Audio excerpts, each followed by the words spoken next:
Commander Jolani पर सबसे भयानक हमला। इजराइल ने 250 एयर स्ट्राइक कर सीरिया को जलाया। ग्रेटर इजराइल के नक्शे पर दिखेगा सीरिया। दमिश्क में अर्दवान का उखड़ने लगा दम।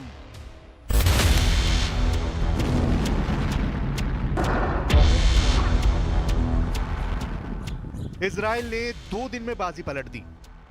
कमांडर जुलानी थर्रा रहा है। अर्दवान की जमीन खिसक गई है। नेतन्याहू ने ऐसी चाल चली है कि ईरान के होश उड़े हुए हैं। इजराइल 2 दिन से सीरिया को बारूद से पाट रहा है। एक के बाद एक इलाके जीत रहा है। दमिश्क तक इजराइल के टैंकों की परेड शुरू हो चुकी है। नेतन्याहू के एक इशारे पर यह टैंक दमिश्क में कमांडर जुलानी का गढ़ ढहाने के लिए तैयार है। सीरिया में धूल उड़ाते इजराइल के बख्तरबंद गाड़ियों के काफिले की एंट्री ऐसे महायुद्ध का ट्रेलर है जिसमें तुर्की और इजराइल के न्यूक्लियर हथियारों की टक्कर का डर जताया जा रहा है। इसकी वजह प्राइम मिनिस्टर नेतन्याहू का आक्रामक रुख है। अर्दवान की सीरिया में हमले जारी रखने की जिद है।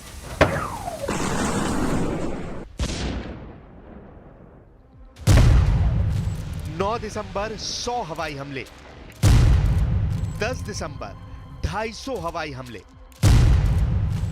11 दिसंबर दमिश्क में ढह जाएगा जुलानी का किला।